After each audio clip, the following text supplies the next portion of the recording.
കണ്ണൻ ലീവിൽ വന്നപ്പോൾ നമ്മളെല്ലാവരും കൂടി ഒരു ട്രിപ്പ് പോയതാണ്. ഒരു വൺ ഡേ ട്രിപ്പാണ് കേട്ടോ. അതാ അമ്മയും രജനിയും മക്കളും എല്ലാവരും ഉണ്ട്. എല്ലാവരും കൂടി ജസ്റ്റ് ഒരു വൺ ഡേ ട്രിപ്പ് പോയതാണ്. അപ്പോൾ നമ്മൾ കാറിൽ നിന്ന് ഇറങ്ങിയേച്ച് ചെറിയൊരു ബോട്ടിൽ കയറണമായിരുന്നു. ആ ബോട്ടിൽ കയറി നമ്മൾ അപ്പുറത്തെത്തിയിട്ട് കുറച്ച് ദൂരം നടക്കണം ആ ഒരു സ്പോട്ടിലേക്ക് എത്താൻ വേണ്ടി. നടക്കുന്നതിന് പ്രശ്നമൊന്നും ഉണ്ടായിരുന്നില്ല.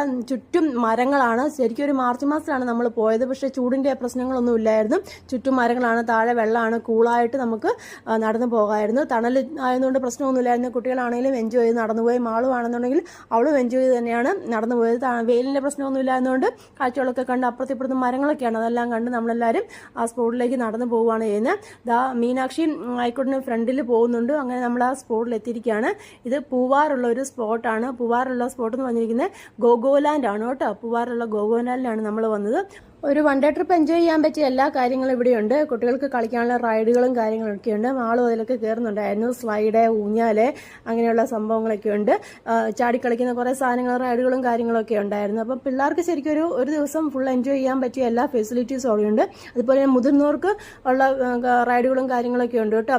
ബാഡ്മിൻ്റൺ കളിക്കാം. അതുപോലെ തന്നെ റോപ്പും കാര്യങ്ങളൊക്കെ ഉണ്ട്. സൈക്ലിങ്, റോപ്പിൽ കൂടെ സൈക്ലിങ് നടത്തി പോകുന്ന അങ്ങനെയുള്ള റൈഡുകളും വലിയവർക്കുള്ള അതൊക്കെ ഉണ്ട്. അതുപോലെ തന്നെ സ്റ്റേ ചെയ്യാൻ പറ്റിയ ഫെസിലിറ്റീസും കാര്യങ്ങളൊക്കെ ഇവിടെ ഉണ്ട് കേട്ടോ. ചെറിയ റൂമുകളും കാര്യങ്ങളൊക്കെ ഉണ്ട്. അപ്പോൾ നമ്മളവിടെ സ്റ്റേ ചെയ്തിട്ട് വേണമെന്നുണ്ടെങ്കിൽ ഈ റൈഡിലൊക്കെ നമുക്ക് കയറി എൻജോയ് ചെയ്യാം. അപ്പം പിള്ളേർക്ക് ശരിക്കും ഒരു നല്ലൊരു എക്സ്പീരിയൻസ് ആയിരുന്നു. കുറേ റൈഡുകളും കാര്യങ്ങളൊക്കെ ഉണ്ട്. ഇതൊക്കെ എയർ വേർപ്പിച്ചിട്ടുള്ള ഒരു സംഭവമാണ്.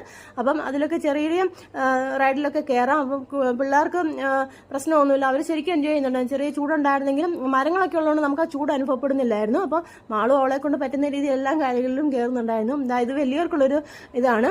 മാള് ജസ്റ്റ് നോത്തിൽ കയറിയതാണ്. ശ്രീകുട്ടി ഇതിൽ കയറിയിട്ടുണ്ടായിരുന്നു. അപ്പോൾ അവൾക്ക് അതൊരു നല്ല എക്സ്പീരിയൻസ് ആയിരുന്നു. അവൾ ശരിക്കും എൻജോയ് ചെയ്തു കേട്ടോ. അങ്ങനെ പൊങ്ങുകയും താഴുകയും ചെയ്യുന്നുണ്ടായിരുന്നു. അവൾക്ക് നല്ലൊരു എക്സ്പീരിയൻസ് ആയിരുന്നു അവൾക്കും.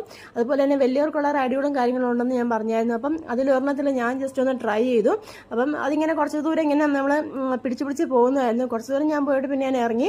കുഴപ്പമൊന്നുമില്ലായിരുന്നു. നമുക്ക് പോകാൻ പറ്റും, ഈസി ആയിട്ട് പോകാൻ പറ്റുന്നത്, പേടിക്കാതെ തന്നെ പോകാൻ പറ്റും. അവിടെ ആൾക്കാരൊക്കെ ഉള്ളതുകൊണ്ട് പേടിക്കൊന്നും വേണ്ട. പിന്നെ നമ്മൾ ഫുൾ ടൈം പൂളിലായിരുന്നു. പിള്ളേർ ഫുൾ ടൈം പൂളിലായിരുന്നു. അപ്പം മാളുമൊക്കെ ആണെങ്കിലും പൂളിൽ ഇറങ്ങി. അവിടെ ഫുഡും കാര്യങ്ങളൊക്കെ ഉണ്ടായിരുന്നു. എന്തായാലും കുട്ടികൾക്കൊക്കെ എൻജോയ് ചെയ്യാൻ പറ്റിയ നല്ലൊരു സ്പോട്ട് തന്നെയാണ് ഗോഗോലാൻഡ്.